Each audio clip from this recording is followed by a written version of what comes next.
Hello and welcome to Perfection IAS. I welcome you all to today's editorial analysis. आज का the Hindu 1 August 2023. We are starting the analysis of the Hindu. और ये जो article आया है आज का, which is the lead editorial of today, it's about Article 370 and we all know that Article 370 का एब्रोगेशन आज से 4 साल पहले हो गया. ठीक है, on the 5 of the August. Now the thing is कि अभी जो है हियरिंग चल रहा है इस आर्टिकल के related in the Supreme court.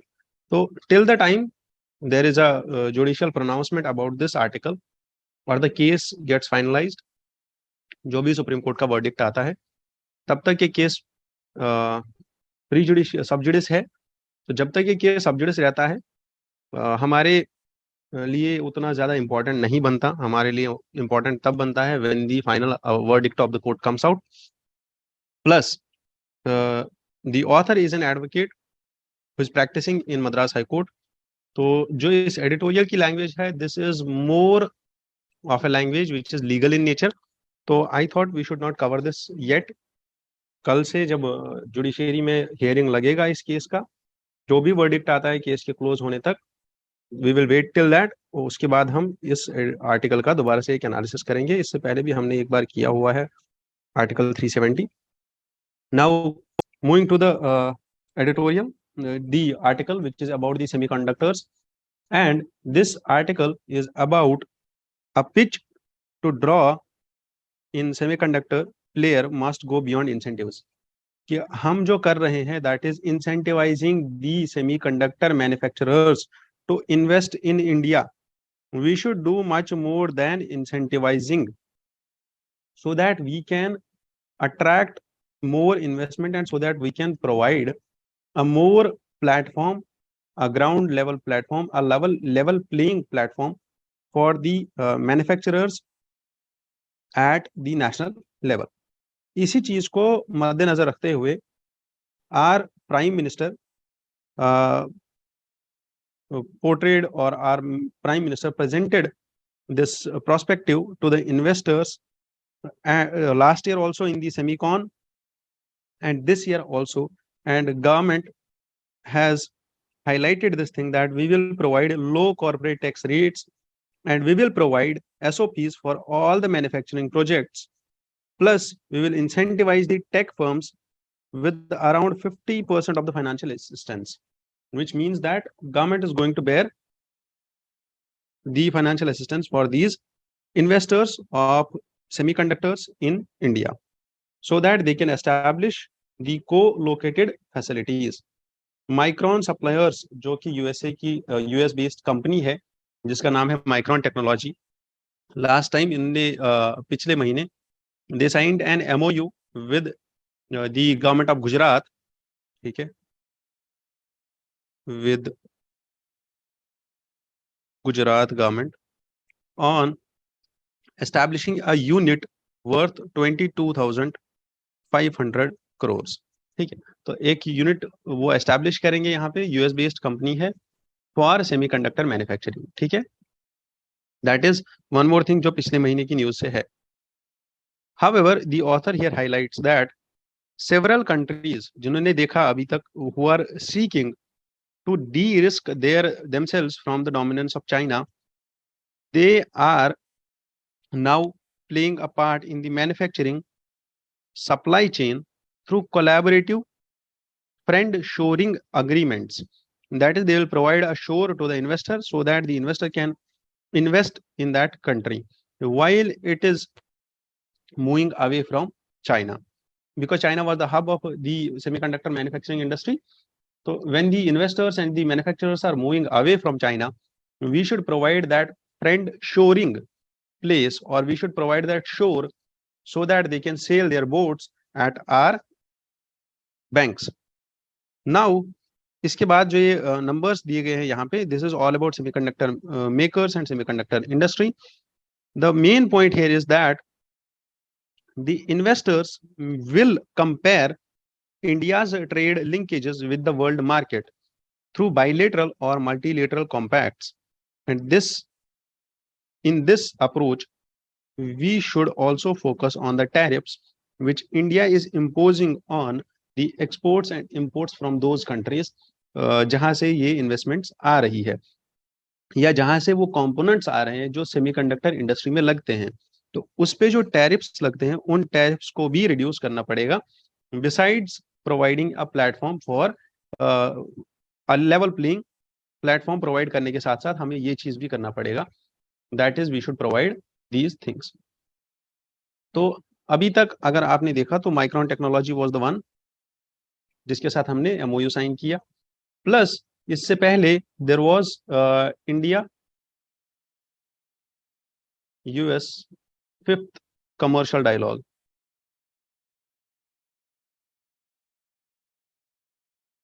2023 जिसमें सेमीकंडक्टर्स के बारे में एक और एमओयू साइन हुआ था इंडिया और यूएसए के बीच में।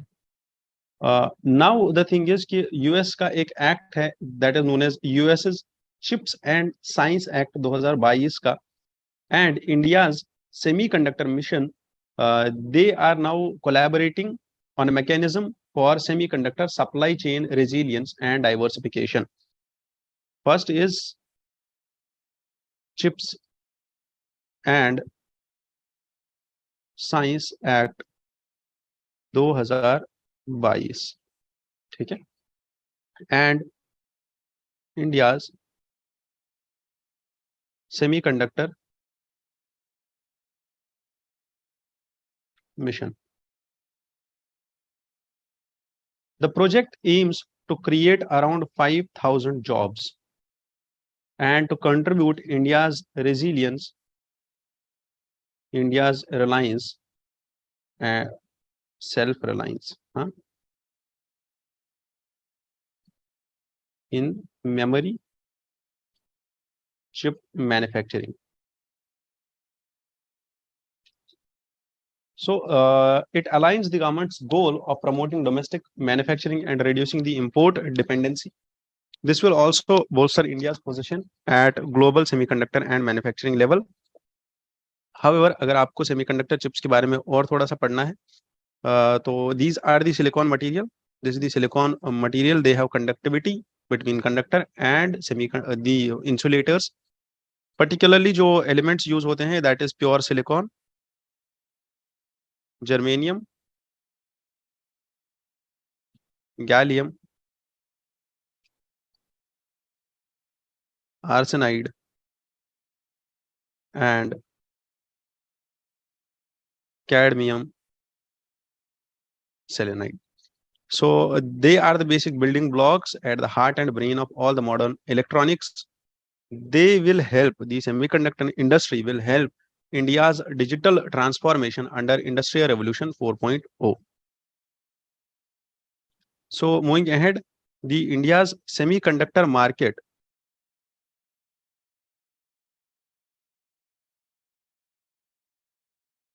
is expected to reach $55 billion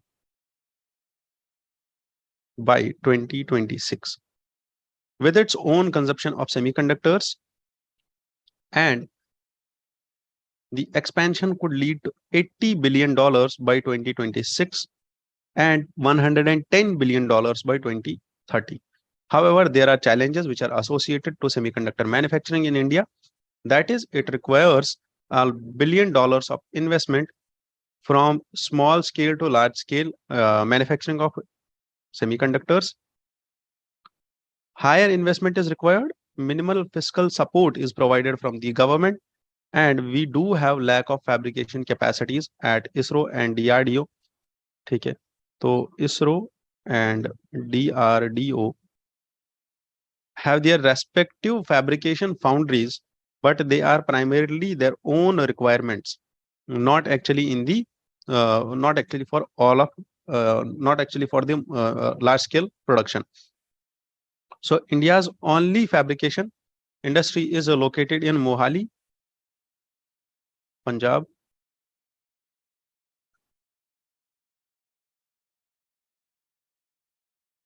If you talk about the steps which have been taken by the government till date. One is the production linked incentive scheme, and India has announced around $10 billion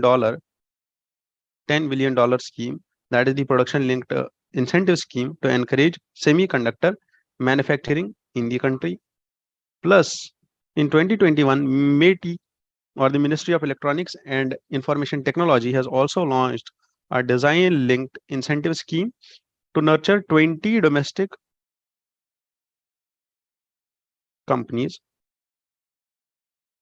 इनको nurture करेंगे, establish नहीं करेंगे, nurture करेंगे. That is they will help them and they will facilitate them with all the requirements for manufacturing industry, for building their manufacturing units, and they will achieve a turnover of rupees 1500 crore in 5 years. India has also another scheme which is known as the scheme for promotion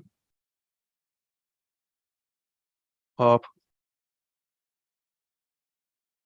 manufacturing of electric components and semiconductors,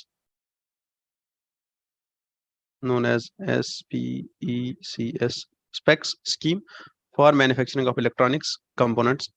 India's semiconductor mission, India Semiconductor Mission, was launched in 2021 with an outlay of 76,000 crores. This provides for a comprehensive program for the development of sustainable semiconductor and digital ecosystem in India, particularly the displays. जिस display पे आप पढ़ रहे हो और जिस display में पढ़ा रहा हूँ, the display manufacturing ecosystem in India has to be developed through India's semiconductor mission. Done. And that's all about this article जो आज हमने पढ़ा किसके बारे में, सेमीकंडक्टर इंडस्ट्री के बारे में. Moving ahead to the next editorial, and next editorial is about recalibrating the India's clean energy strategy. और कैसे हम recalibrate कर सकते हैं इंडिया का clean energy strategy. This is all about the author, who is an currently fellow and director of the research coordination and council of energy, that is CWW. It's an organization of under the government of India.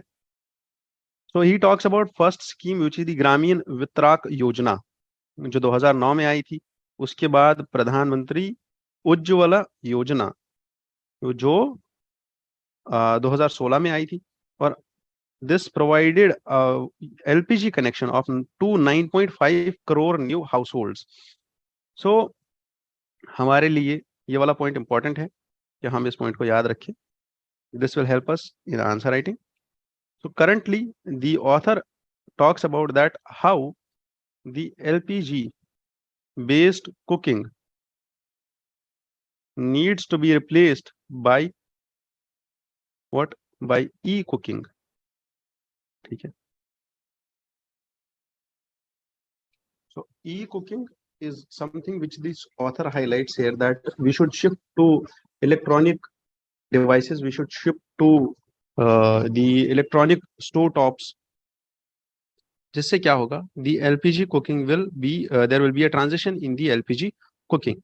And now he highlights here that the LPG story, in the recent past, the share of Indian households using LPG has currently risen to 71% in 2020. और उसके बाद the author highlights कि कितनी problems आ गई LPG industry में. First was covid pandemic की वजह से, रशिया यूक्रेन वॉर की वजह से, और क्रूड ऑयल प्राइसेस की इंस्टेबिलिटी की वजह से. तीन चीजें ऐसी हुई जिसकी वजह से एलपीजी का प्राइस इंक्रीज हुआ और एलपीजी का यूजेज कम हुआ when we talk about the LPG connections. Plus Covid की वजह से सब्सिडी हमें वापस लेना पड़ा एलपीजी सिलेंडर से सारे कंज्यूमर्स के लिए. Then one more thing is there कि होम डिलीवरी और डिस्ट्रीब्यूशन चैनल्स नहीं है हमारे पास जो एलपीजी को बराबर रूरल एरियाज तक पहुंचा सके. उसकी वजह से भी we will needed for subsidies to entice the poor to consume LPG and avail its health benefits. There is imported LPG always in India, जिससे हमारा इंपोर्ट बिल बढ़ता है. और आपने अगर देखा होगा तो last to last year we saw doubling of prices at nominal terms. in LPG. Hence, the author provides here a solution, that is, we should diversify the sources, and then we should opt for clean cooking. तो पहली चीज क्या है? Adoption of a suite of clean cooking technology and shift from LPG only strategy. कि बस हमें LPG only strategy adopt करनी है, उससे हटके हम अब क्या करें?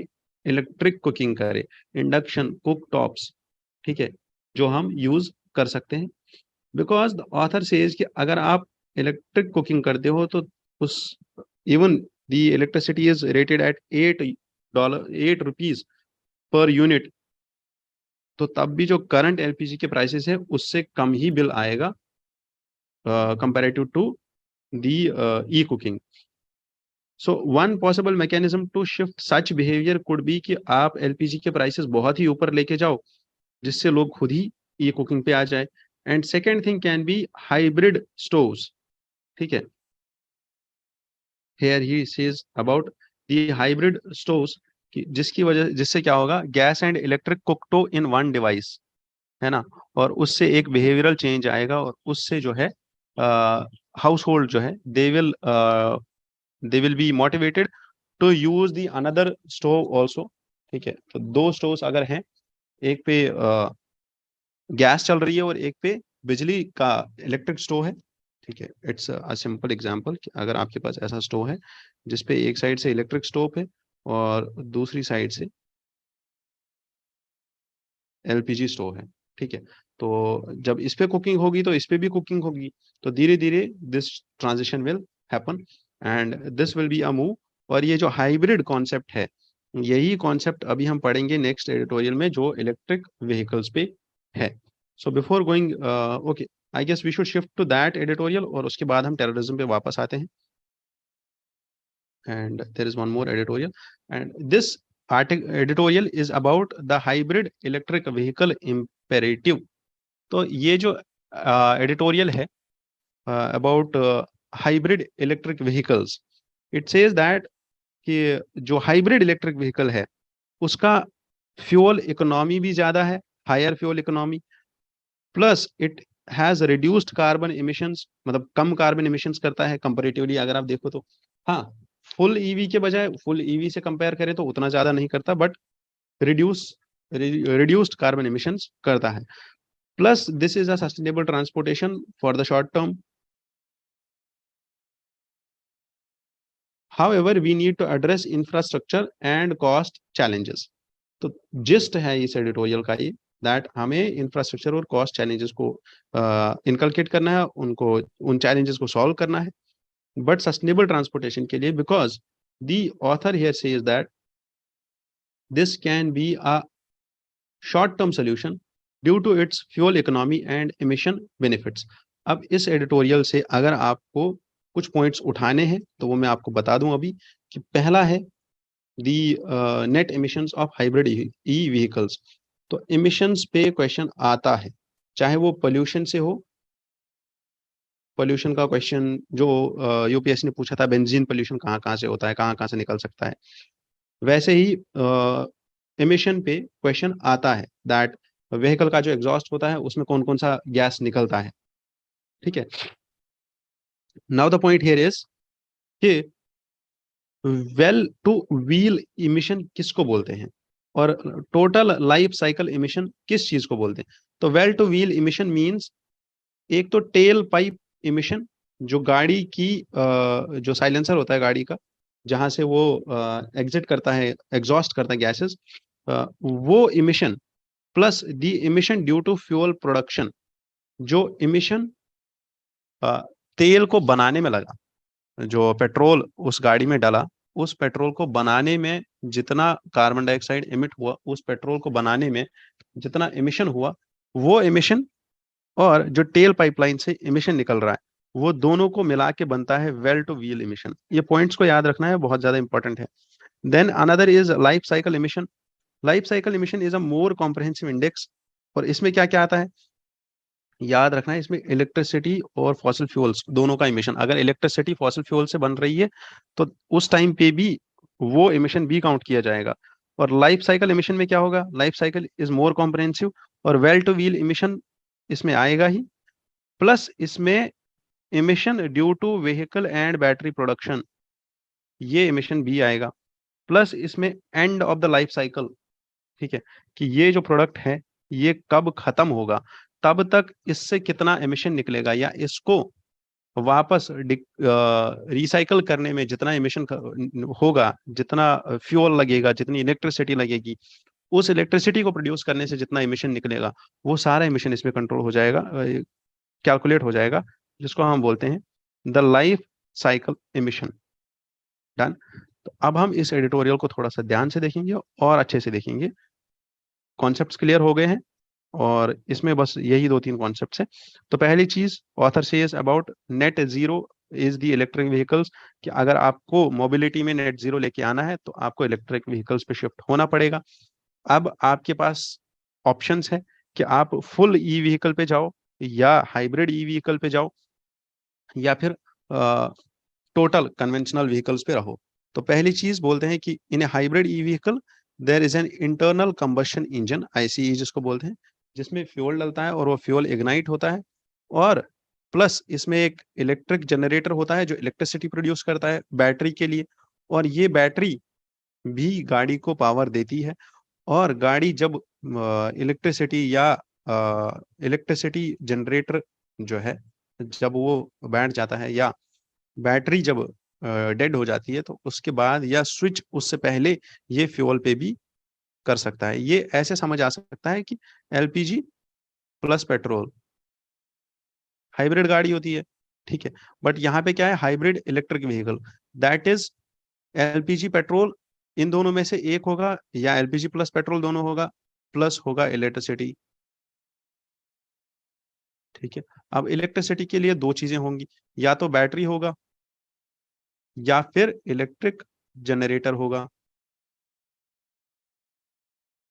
या फिर दोनों होंगे, बैटरी प्लस इलेक्ट्रिक जनरेटर, है ना। अब जिस गाड़ी में इन चारों में से ओनली बैटरी होगा,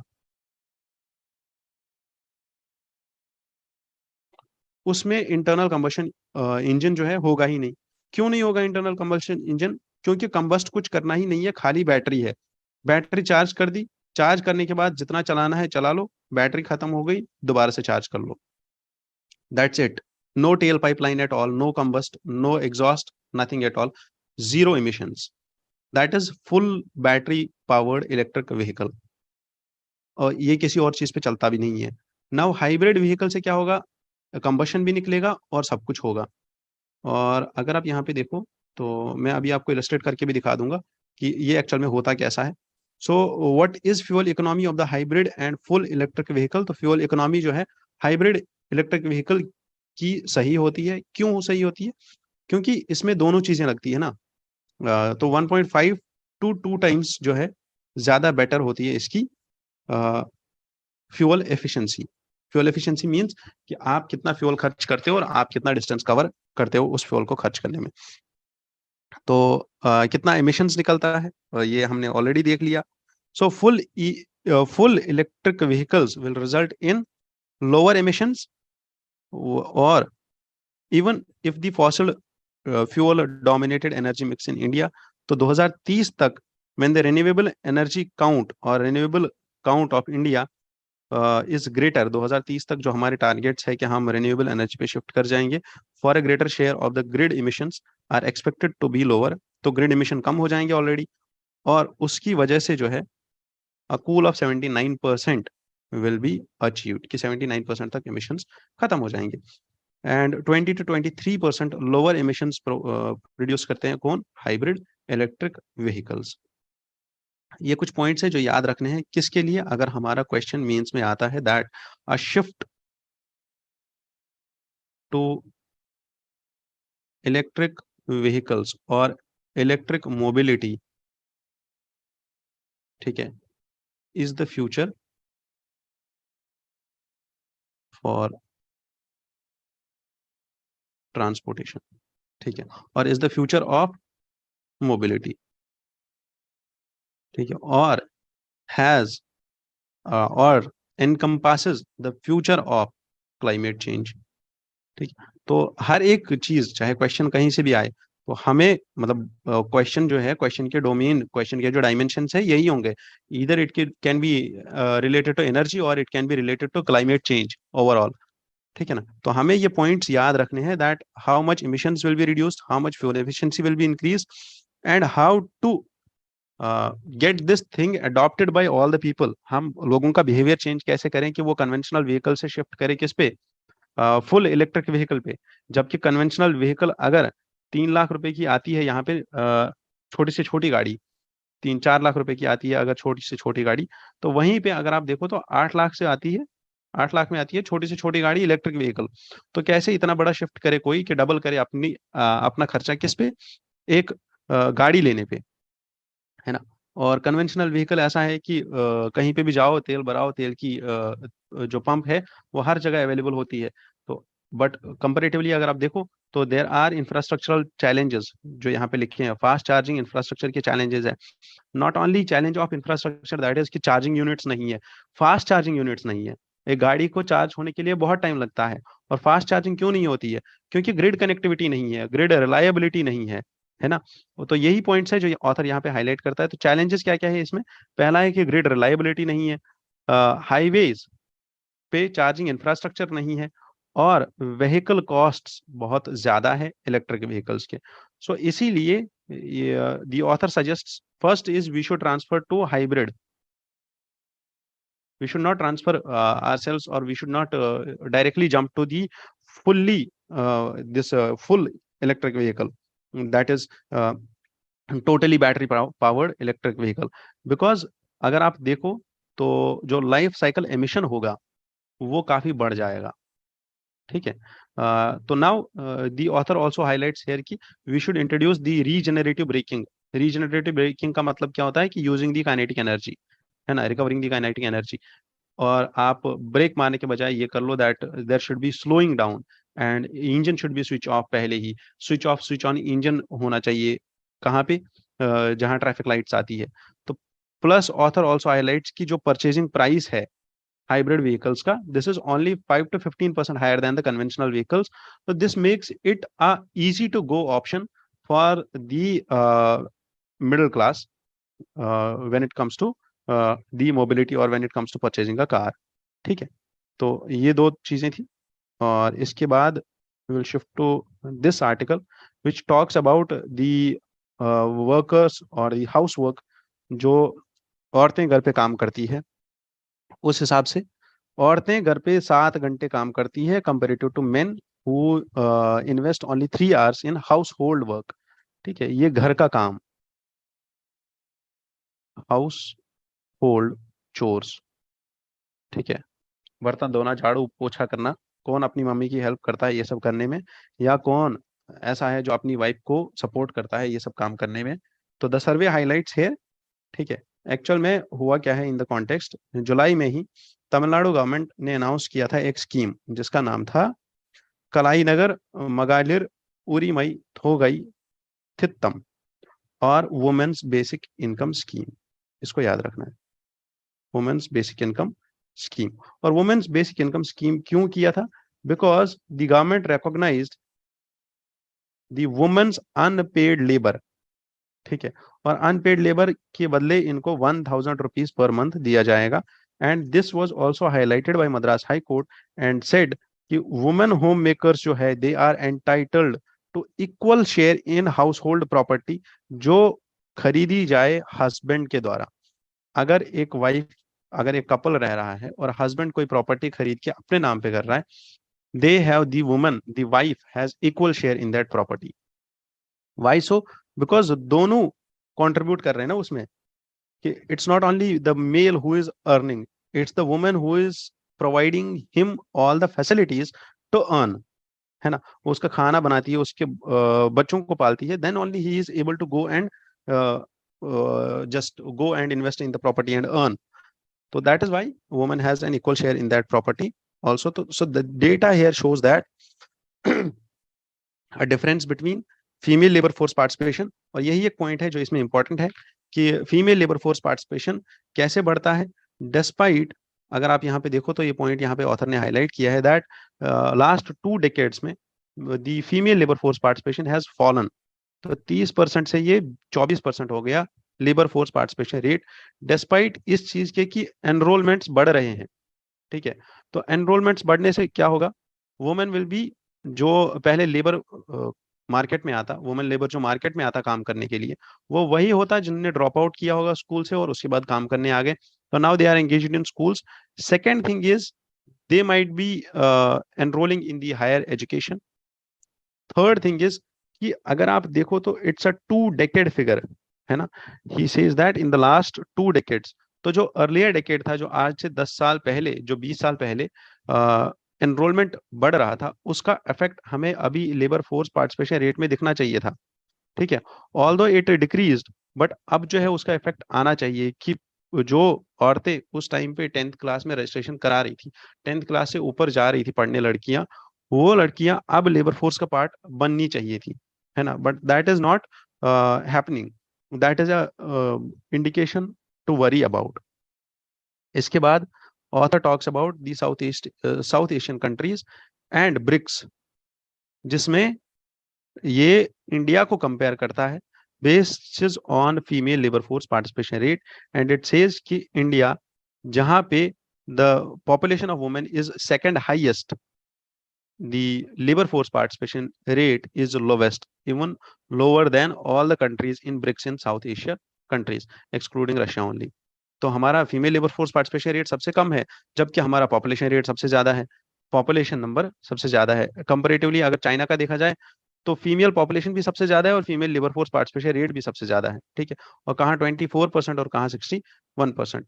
तो आई गेस दैट्स ऑल। इसके बाद author highlights here some points about the time and hours spent in household chores by women and male, married, unmarried, divorced and all. इतना डेटा हमें याद रखने की जरूरत नहीं है और ना ही याद रहेगा। Keep this thing in mind, 7 hours and 3 hours and that's it. बस इससे ज्यादा कुछ नहीं याद रखना है, इससे ज्यादा याद रहेगा भी नहीं।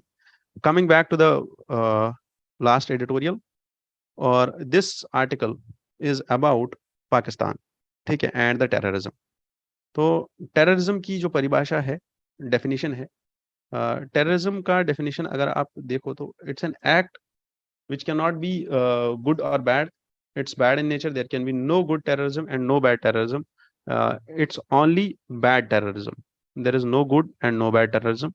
So it was once said by Bob Marley, and he says that until the basic human rights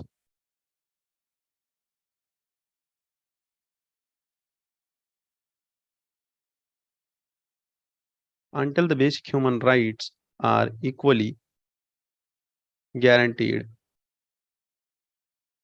to all without regard to race, a war that until that day the dream of lasting peace, world citizenship, and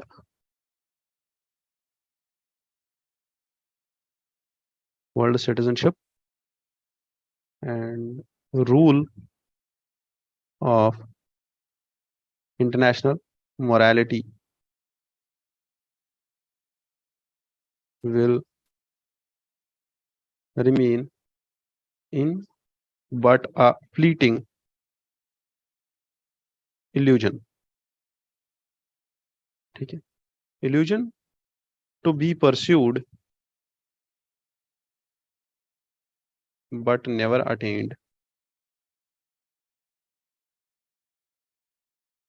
Now everywhere is war.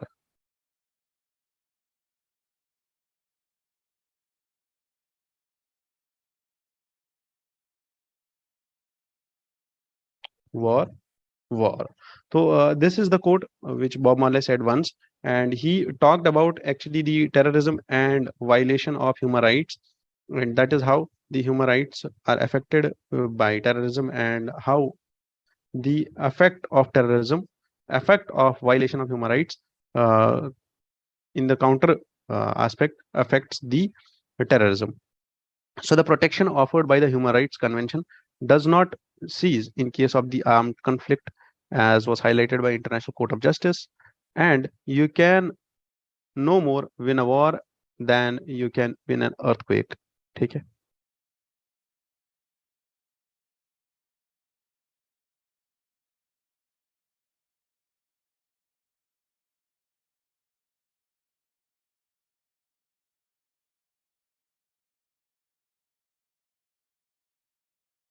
So it's always suggested that you should not.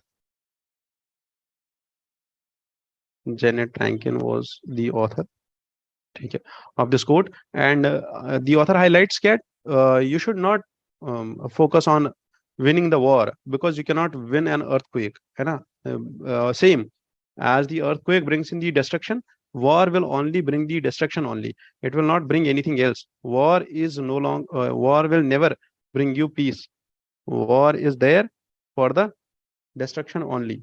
So now highlighting the terrorism aspect of Pakistan, and the author here highlights कि जो अभी attack हुआ है पाकिस्तान के Khyber Pakhtunkhwa reason में, that is the western region जो अफगानिस्तान और पाकिस्तान का बॉर्डर शेयर होता है, ठीक है, वहां पे अटैक हुआ है। और वहां पे अटैक ऐसा हुआ that 54 lives 54 people died, 200 injury हुई।